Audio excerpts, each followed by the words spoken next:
Good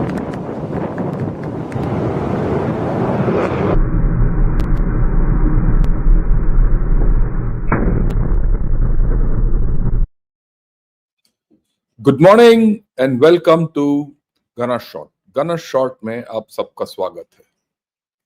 Today we are going to undertake a journey into China's demographic collapse. This is only the first part where I'll give you a whole lot of statistics. I won't say a whole lot, back up my arguments with statistics and do some projections ahead.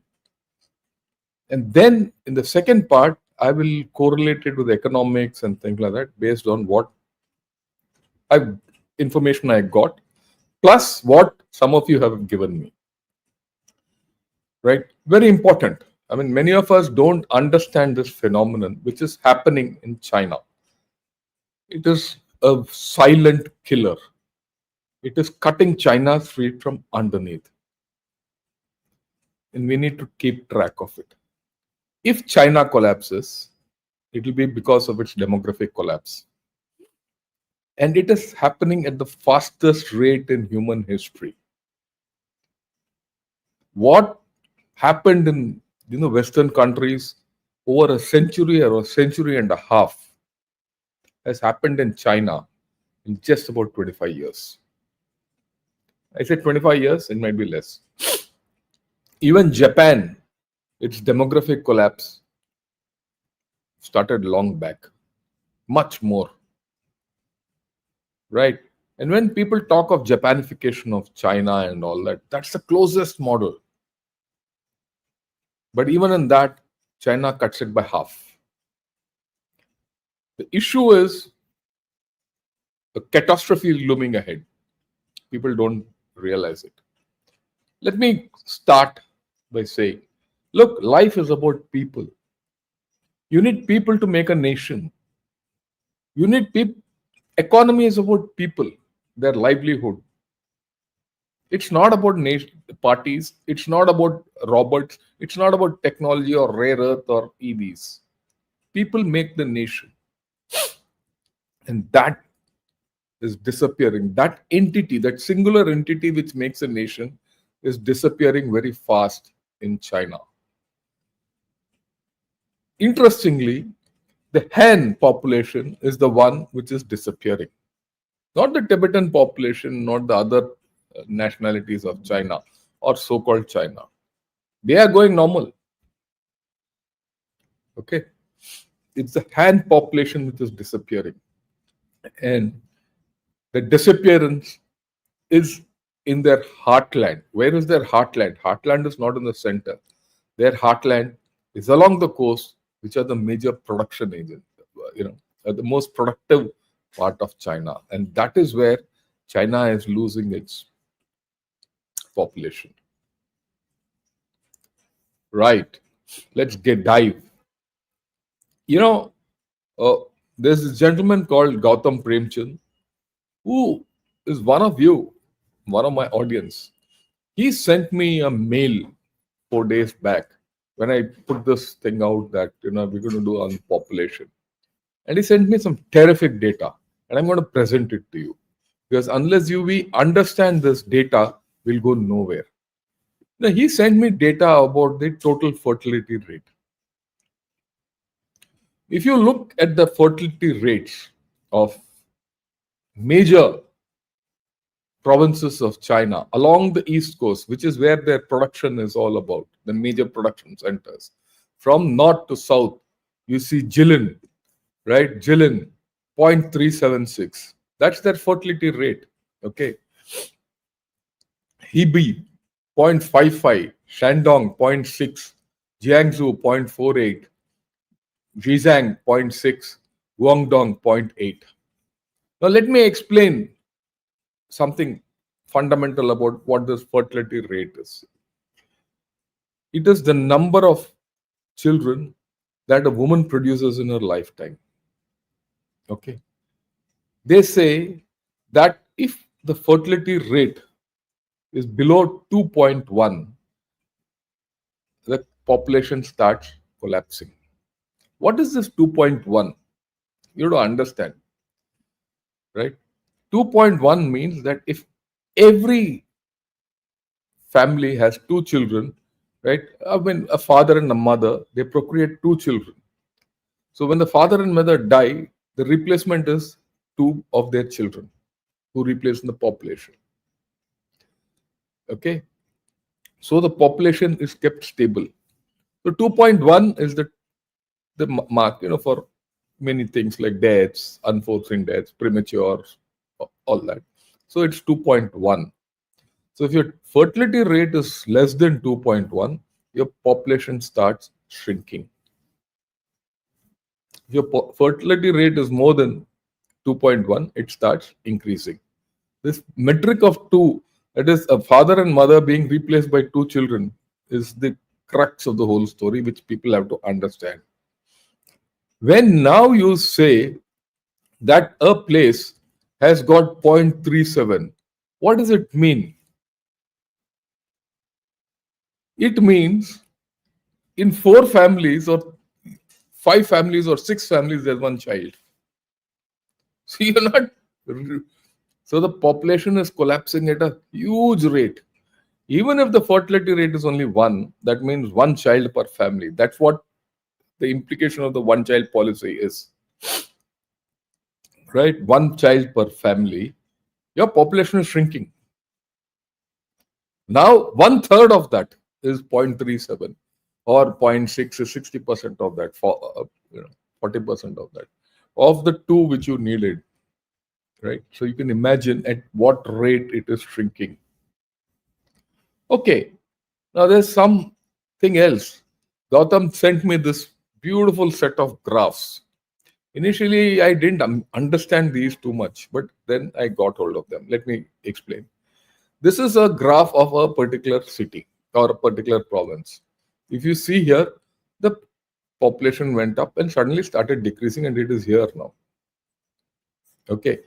And interestingly, in this graph, what I found was that what you will find as you see, I know it's a little small, that's why I took one graph and magnified it. At nowhere in this period, this is from 2013, at nowhere in this period, their fertility rate has gone past 1.1. That's it. And now it's somewhere here, 0.4, whatever. Now I arranged all those, which I showed you earlier, all these provinces, the graphs of these provinces, which Gautam sent me in a straight line, and I traced 3 lines on it. 3 lines. It came out like this. 2013 onwards, right? This is 2013 line. That's when the graph starts. That fertility rate has been less than 2. So that means from 2013, that's when the graph starts, but actually the problem is even further back. Right? The fertility rate is less than 2. The population has been shrinking for the past 15 years. If I say maybe a little more, we'll come to it a little more. The peak was at 2015 of all these places, which are endangered provinces. Okay, is it 15? Even then, the highest was 1.3, 1.4. And there's a steep decline from 2018-19 to now. This is 2018-19. And now it's gone down. It's almost irretrievable. This is the magnitude of the problem in China. And we don't understand it. Right? You talk of EVs, you talk of rare earths, you talk of all nonsense. Military, missiles, all that. Fundamental, everything is about people, and people are vanishing at pace. Right. Now, from here, I'm going to take a different tack. You have to go back and see what are the effects of all this. This was Deng Xiaoping's speech going back to 89. He then said 2 conditions are indispensable for development goals of China. One was stable environment at home and peaceful environment abroad. And then he said China can accomplish nothing without peace and unity. in politics and a stable social order. Stability must take precedence over everything. This demographic collapse, right, threatens the stable environment at home.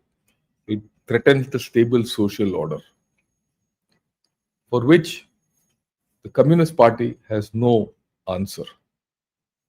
And why it has no answer? They have lied to themselves and to the world so often that they don't know their own truth, where they stand. It might be, it might sound funny to all of you, but this is it. I don't think China knows its own problem. Okay, last year, sometime, Xi Jinping came and said, look, he weighed the pros and cons of China's shrinking population. Till then, he didn't speak. Very recently. Okay, what did he say? True communist, he was part of the system after all. He said past birth control policies were correct and effective. So that's the first thing, that communists can do no wrong. He says they eased pressure on resources and the environment and also forced economic development. But today the problem is they have reduced labor force, weaker consumer and investment momentum. He said that in the same breath. Right. He says we need to work to maximize benefits while avoiding the harm of this population decline.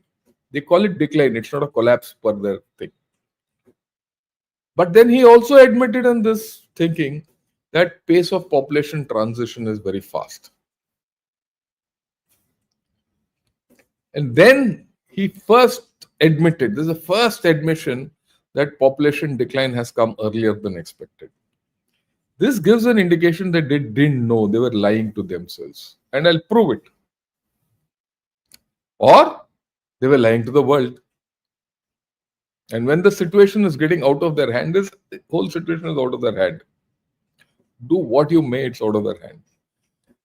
Then he justifies by saying this population decline follows the general pattern of modernization development worldwide. It doesn't.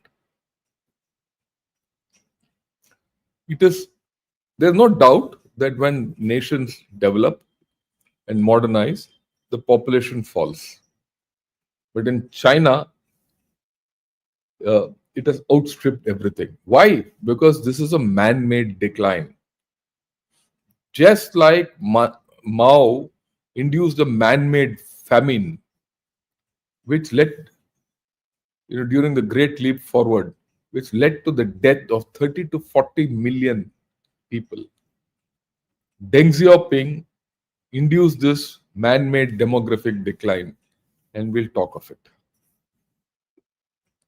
It is now irretrievable.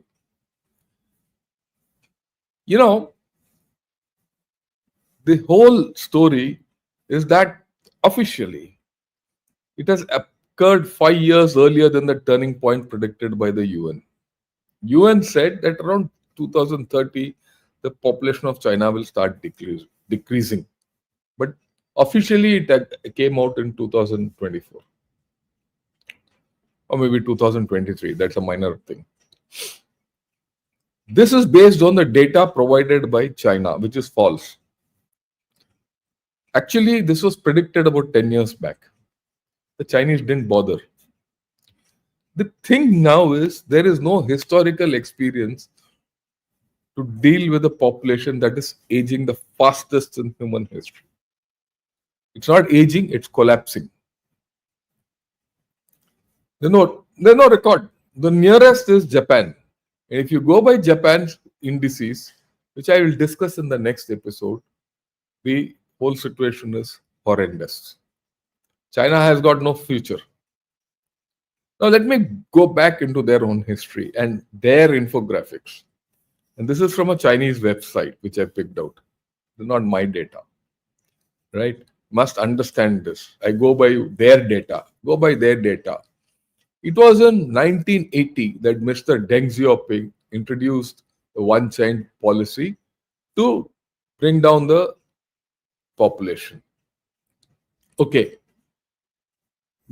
In 1991, this is interesting. In 1991, look, they started the story in 1980. They adopted very drastic measures. And by 1991, China's replacement rate dropped below that needed to maintain a stable population. It had dropped by then. And this is from a Chinese website, mind you. Okay, so beautiful. It's a beautiful infographic, but that's how it is. So to think that the population TFR and all started off late is hogwash. In 2012, government demographers within China warned, this is the funny part. If all couples are allowed to have 2 children, the fertility rate will go more than 4.4 births per woman. I don't know how they did it. Despite indications in 1991, 23 years later or 21 years later, they felt that if everyone was allowed to have 2 children, the birth rate will go more than 4.4 births per woman. And this is where they started defeating themselves. Okay. Then, but 4 years later, they ended the one-child policy in favor of a 2-child policy. By then, the indications are very clear that their demography was collapsing. They implemented, I wouldn't say implemented, they announced the one-child policy. But when they announced the one-child policy, their projection, this is the funny part, their projection was fertility would peak at 2.09 in 2018. Right? They said there's 2 more years. Until then, the fertility rate will be about 2. And by 23, it will decline to 1.75 and it will remain stable till 2050, where it will be 1.72. These are official projections of China. What is interesting is, how did they come to these conclusions? How did they come to these conclusions? Unless they were faking everything to themselves. Why were they faking to themselves?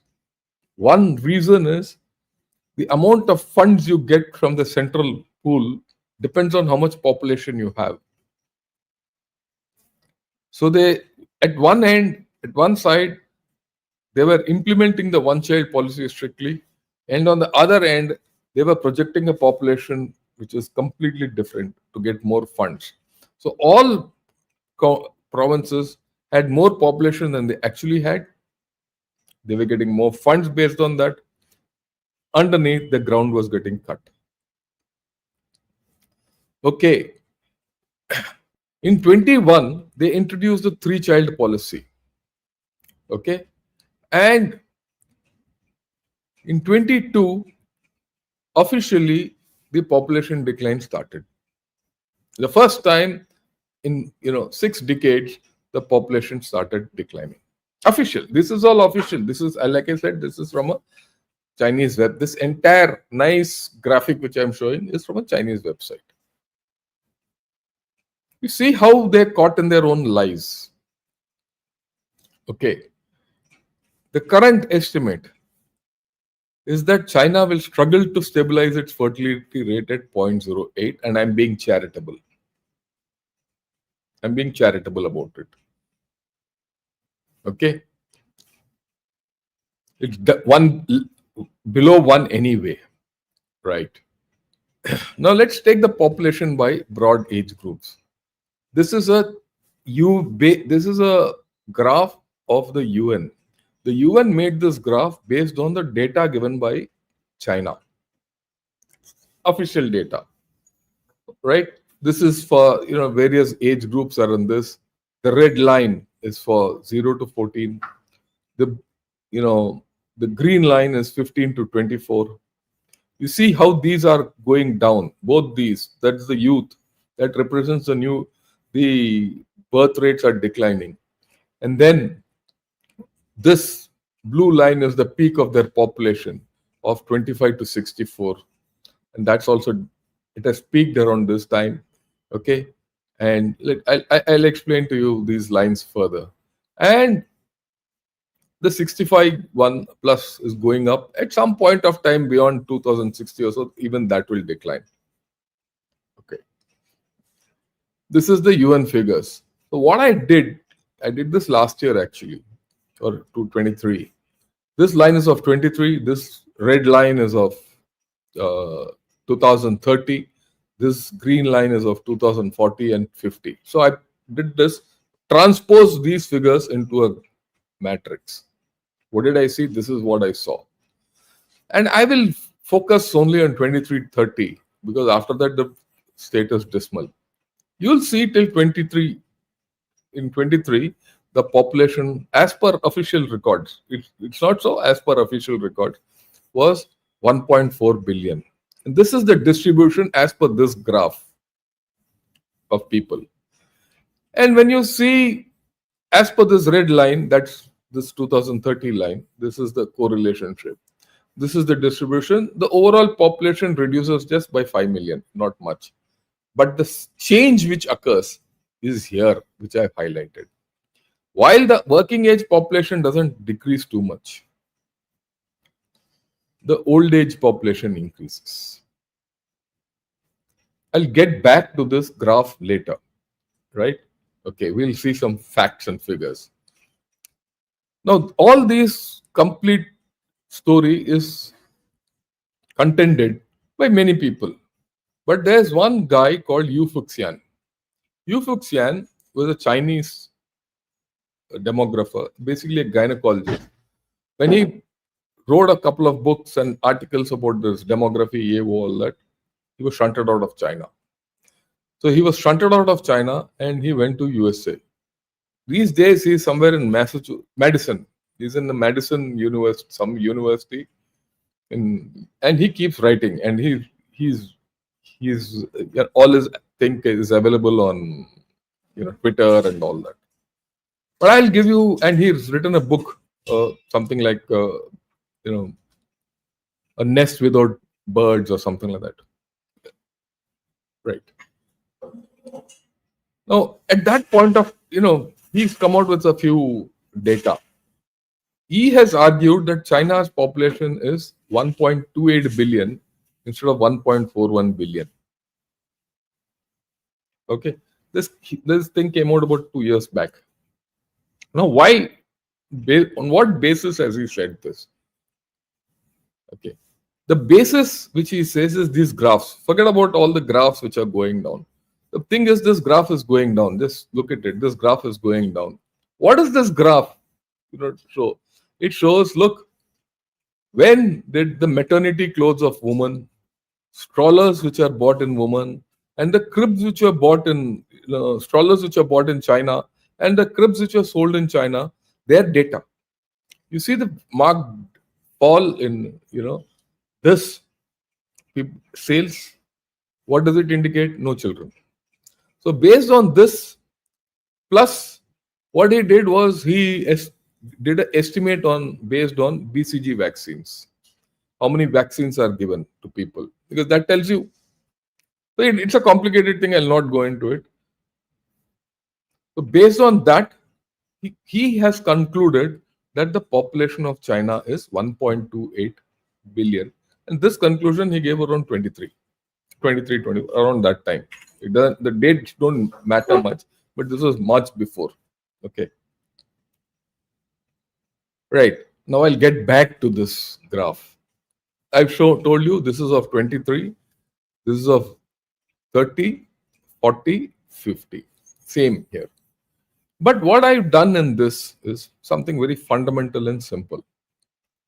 The difference between 1.28 billion, which he argues, 1.28 billion, which he argues, and 1.4 billion, which the government has claimed, is how much? 30 billion or 130 million. Okay, it's 130 million. It's the difference. 41 minus 28 is 0.13. That is 130 million. Now, if you take that out, of this 141, or as per the UN graphs. So this total is now 120, 1.28, which he said. Now you go along with these graphs, it is 175 here, it is 1225 and down below. I've not changed these figures so far.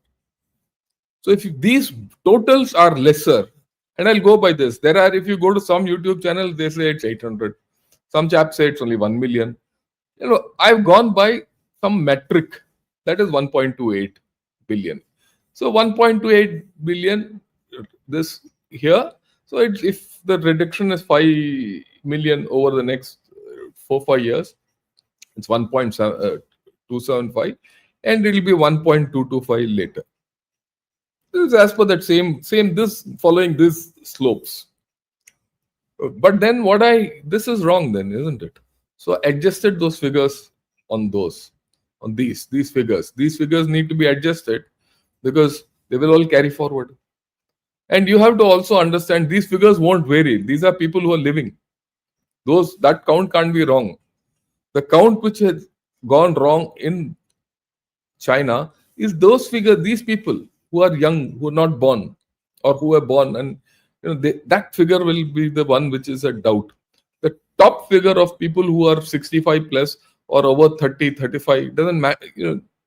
When you say 25, you're looking at a chap who was born in 99, as of 23, right? So these figures won't change much. It is these figures which will change. But over a period of time, in 7 years, this figure also will start getting changed. So I appropriated it accordingly. This is a rough estimate, but the figures like this. In 23, if you say this is the thing, you see a sharp drop in 0 to 14 age group, 15 to 24 age group. These are the same. In 2030, the drop is even more, because this figure will not change. The number of old people won't change, but the number of young people has gone down. So the percentage of old people will go up, and this phenomenon will continue. And now, if you see the difference between here and here, in 7 years' time, China would have lost 50 million working hands. 25 to 64, I would say 25 to 60 age group is the working population. It would have lost 50 million people it will lose 50 million people in the next 5 years. And this is irreversible, and this is conservative. This is based on certain approximated estimates. And if you project it beyond that, okay, if you project it beyond that, this will go under 600 million. So the fall between 2030 and 2040 is going to be very steep. It's going to be very steep, and that is where, it's like going down a slope which has no full stop. You can't control it. Just think, we are all fathers, mothers, whoever are watching. What happens when your child goes down a slide where you can't control him, and the child doesn't know where he's going? China is in that state. Okay, this is it. This cartoon, it's a borrowed cartoon. I don't know who. This chap who's made it is here. It's not my own cartoon. Let me be very honest. I just found it, picked it to show it to all of you. Right? And here, old age is going out, children are going down, and of course, Xi Jinping is in between. The thing is that demographic decline is not reversible anymore. In fact, it is getting worse. So what's going to happen? There is a population decline, births and population. There's an aging and societal burden. Marriages and divorces are increasing, or rather, marriages are decreasing, divorces are increasing. Okay. This is China's population woes deepen as marriage registrations tumble. So I'm going to first talk of marriages. For the first time last year, the number of marriages in China have gone down.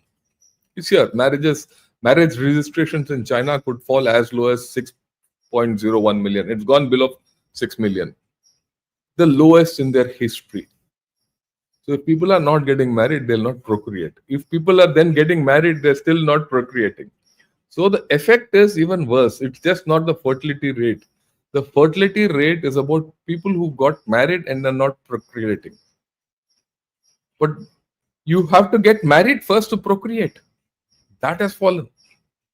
And that doesn't figure. That is why this whole story is got an unknown. Okay? Right. Now the thing is about marriage. Their economy is so bad, it is persuading people not to marry. In fact, they're giving up on marriage. And mind you, some of this English which I've picked up is other Chinese English. It's not my English. Because let me be honest, I plagiarize their English and their ideas. Because when you read their ideas and their English, you understand the depth of their whatever they've done. So the economy has persuaded a lot of hesitant people to give up marriage. Number of marriage registrations dropped. Now, China has made new rules. This is their desperation, where people can get married easily but can't get divorced. They are so desperate that they don't want to get divorced. I mean, they don't want to allow divorces. That hope like hell that the chap stays, whether he's happy or not, doesn't matter. He should be married. If he is married by some God's grace or the Communist Party's grace or Xi Jinping's grace, he produces a baby. He or she. Let me explain the larger thing. There are men who want to marry, but they have no means to marry. And this economic downturn won't help them marry. Because marriage is a costly business in China. Men have means to marry, but they don't want to marry. That's the next phenomenon. These are the phenomena which have come out if you analyze it. So they have money, but they don't want to marry because of the problems of marriage. Women have good jobs and they want independence, so they don't want to marry. Then there's another issue. Women are not available for marriage because of gender bias. Look, in China, female infanticide is rampant. Abortions based on sex determination is rampant. You think this problem is only in countries like India? At least we have banned it. Sometime back, people used to do sex determination and then go in for abortion thing. Today, any hospital in India tries that, they are liable for criminal, and legal issues. They can be charged. So then no one does that anymore. No doctor takes the thing. Of course, there will be unscrupulous people, but then that's how it is.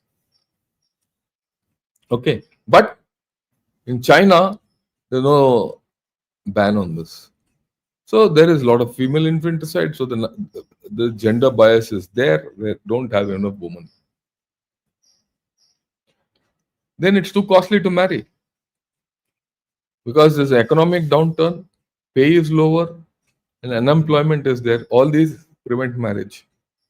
And then, of course, people are worried of marriage because the government has said you can marry, but you can't divorce.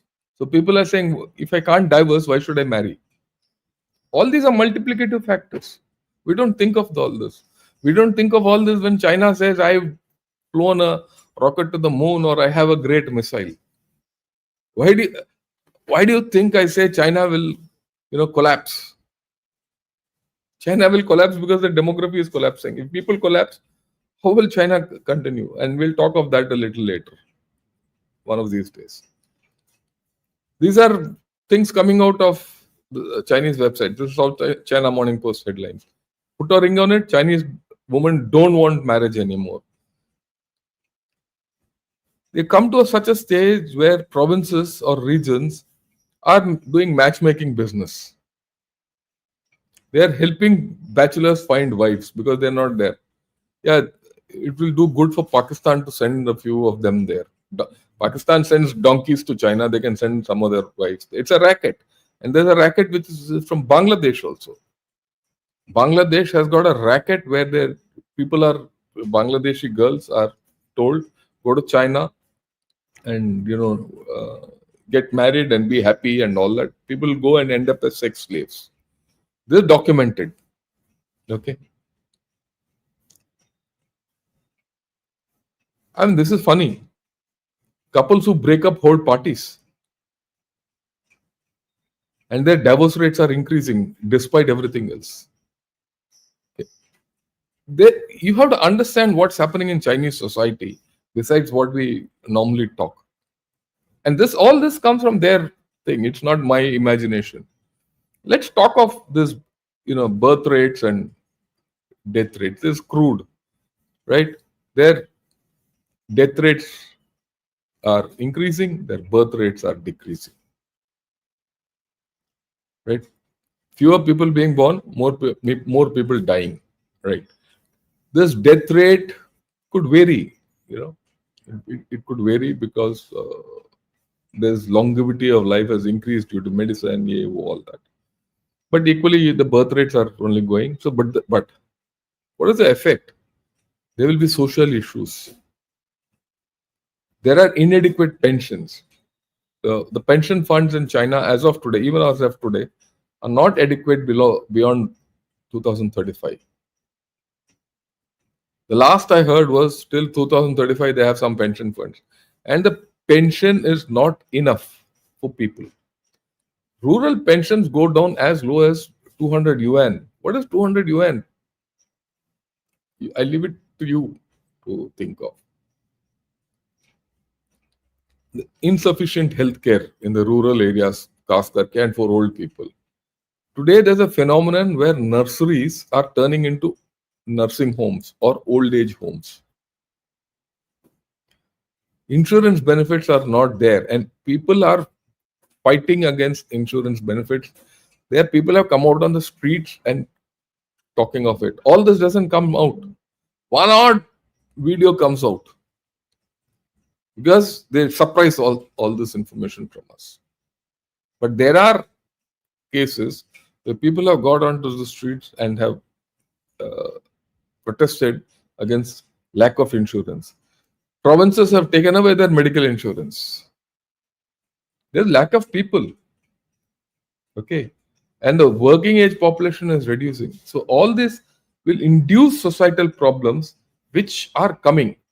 Now, you'll say, look, they might come later, not now and all. But if you see just the past 1 year, there have been cases of road rage where people have mowed down people. People have gone and killed 60. There's one guy who went into a crowd and killed 60 people in one go. There was a knife attack. There's something or the other which is happening.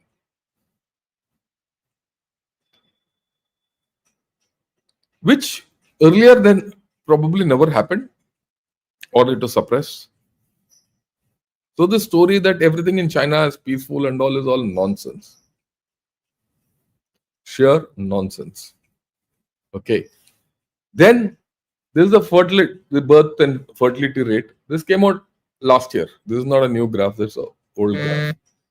And this is from South China Morning Post. See, it's gone down. Okay.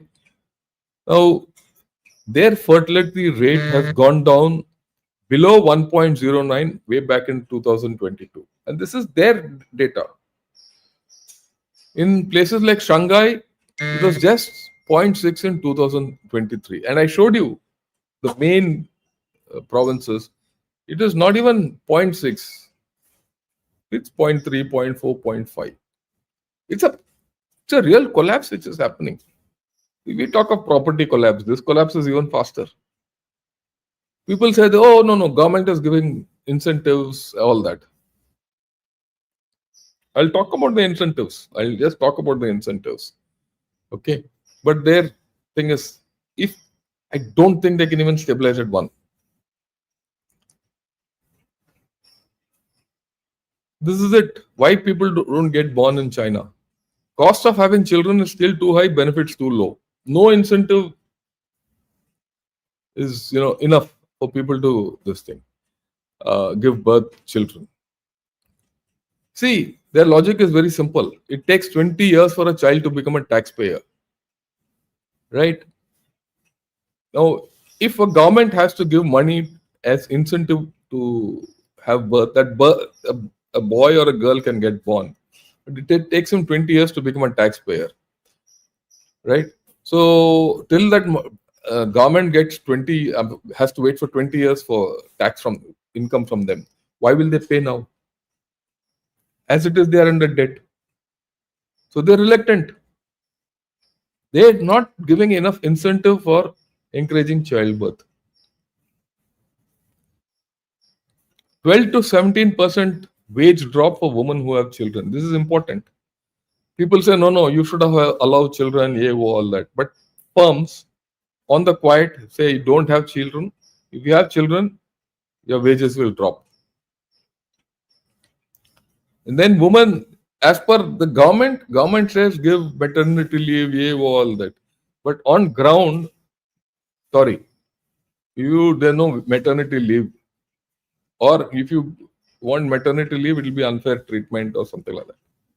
And then today there's a trend line where companies avoid children or avoid employing women who are in child bearing age. So if you are in that zone till about 30, you might not get employed. So if you don't get employed, you don't have money. If you don't have money, you can't have children. So it's a vicious thing which is going on in China. We don't understand it. All this has come out from their things.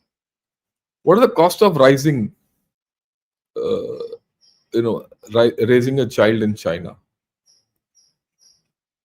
It is 6.3 times more than China's GDP per capita. You talk not China's GDP per capita is high, but to raise a child in China, you need 6.3 times per capita income. In Australia, it is 2.08 times. In France, it is 2.24 times. In USA, it is 4.1 times. And Germany, it is 3.6.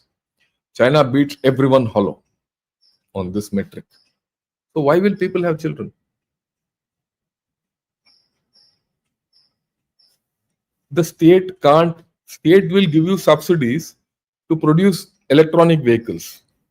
State will give you subsidies to produce goods to be sold in USA. But the same state doesn't give subsidies to the Chinese people to produce children. So why will people produce children? That's the problem thing which most of us have to understand. All this are the subsidies given. House purchase subsidies, building nurseries, all that. But nothing is working. This is the listing which I got from various articles. I'll not go over this Dobby list.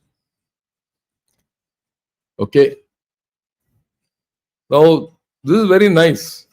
China's pro-birth policy is not enough to counter demographic crisis, experts warn, or expert warns. So their policies, their incentives are not working. So in this article, one chap has said, look, if you want to have a child, it's like having a Ferrari. So he says, he's talking, the government should know that you're buying a Ferrari and the government is giving you a coupon worth 100 yuan. So how can it be happening? I mean, at times the humor of the situation is going, it's something. Okay. So a child is like a Ferrari with 100 yuan coupon.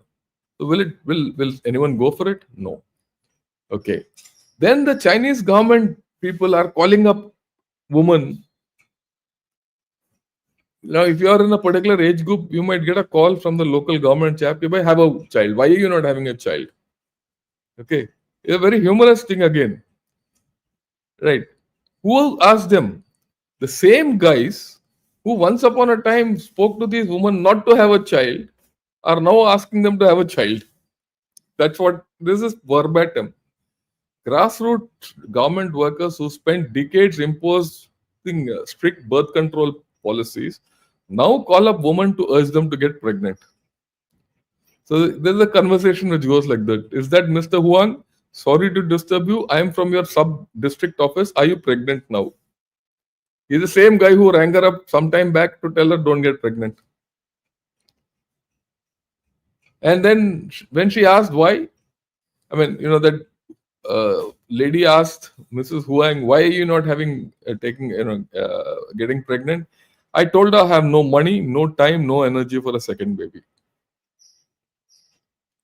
This is the kind of conversations which are going on. And you have to keep searching and reading, and then you come out with all this. Okay. Look at the aging factor. In China in 1980, there were 11 workers for each aged person. Today, there are 3 to 4.3. By 2040, they'll come to 2. By 2050, they'll be 1.5. Okay? That means there are 3 people working to take care of every aged person. But this is not the truth. This is based on those original figures. From my side, I think somewhere it's you cut it down by another 25%. So this situation is going very fast. See, after a point of time, the fall is geometric in order. I think they have come to the geometric scale. As time goes by, this geometric progression will be more pronounced. Now, as workforce increases or shrinks and the aging takes place, economic growth will slow. It will reduce government revenues. Elderly population will drive up pension costs and taken care costs. And for every one newborn which is born, 6 people will die. That's the ratio which is going to happen. Already you are in 3 or 4 ratio. It's actually in a bad shape. I mean, we don't realize it. Then they want to delay retirement. One of the ways to offset your pension bill is you delay the retirement. Now, if that means a chap who's in service continues to serve, fine, you can do that. But if a chap continues to serve, a new guy doesn't get a job at the bottom. Now, you encourage an old guy to continue serving. New guy doesn't get a job. If he doesn't get a job, he'll not get married or have a child also. You look at the fun. Both sides, the problem, it's like, China's case is like a rope which is burning from both ends. And there is no way to douse it. There's no way to douse it. Look at the household size in China. 82, it was 4.41 per people in a house. 4 to 5, 6. In 2010, it was 3. By then, the one-child policy had started getting affected. Okay. In 2020, it is 2.62. That is, 30% of the families didn't have children. The actual situation could be worse. What about that pension spending? It was 1.5% of a household's disposable income in 1980. It increased to 12% by 2022. See the growth in the pension and how they're earning. And if there's an economic downturn, it will be only worse, which is there, it will not go out. 1/3 of China's provinces are grappling with pension deficits. Okay. In Heiliangjiang, pension expenditures account for 29% of household disposable income. 30%. And then there is an interesting thing which comes out. The last one, I'll read it out and I'll explain it. Women disproportionately bear the cost of low fertility rates and aging populations because they generally outlive men. Women have longevity. And as they age, they face more health problems. Men have largely lesser health problems and they die fast. Women have more health problems and they live longer.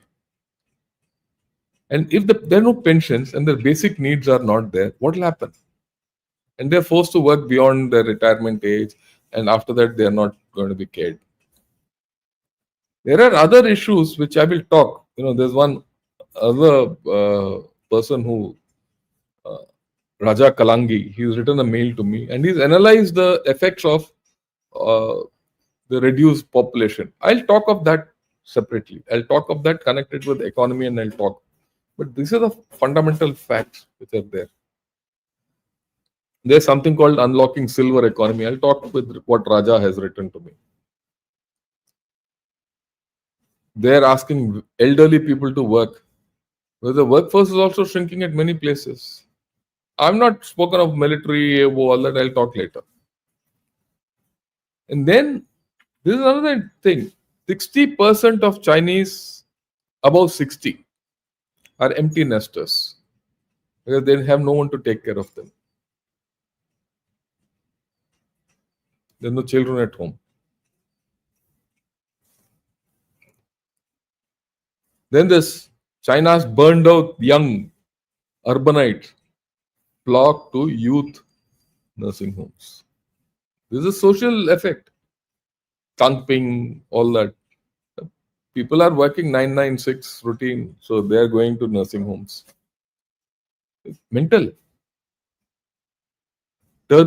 Turning, China's kindergartens are turning into homes for the aged. Because there are no children, all the kindergartens will become nursing homes. Provinces are cutting back on teacher recruitment. In Jiangxi, they cut by 54.7% in 2 years, 2 years back. So if you're cutting that, then the job market is even worse.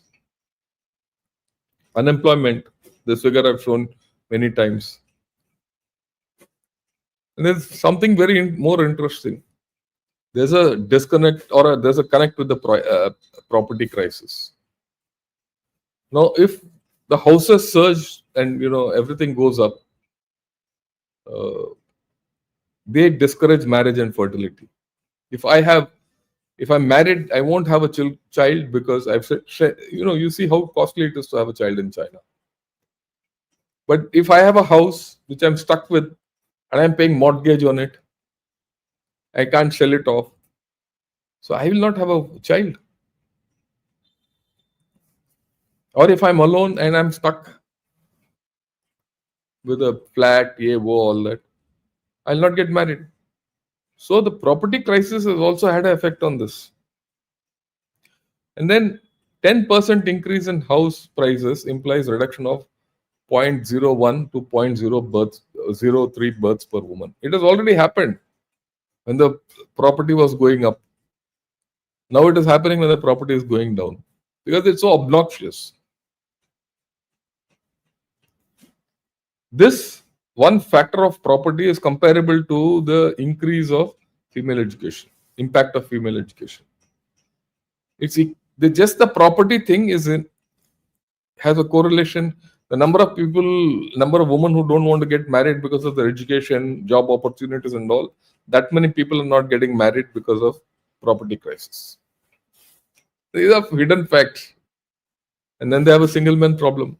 30 million more than women. That is just the total number.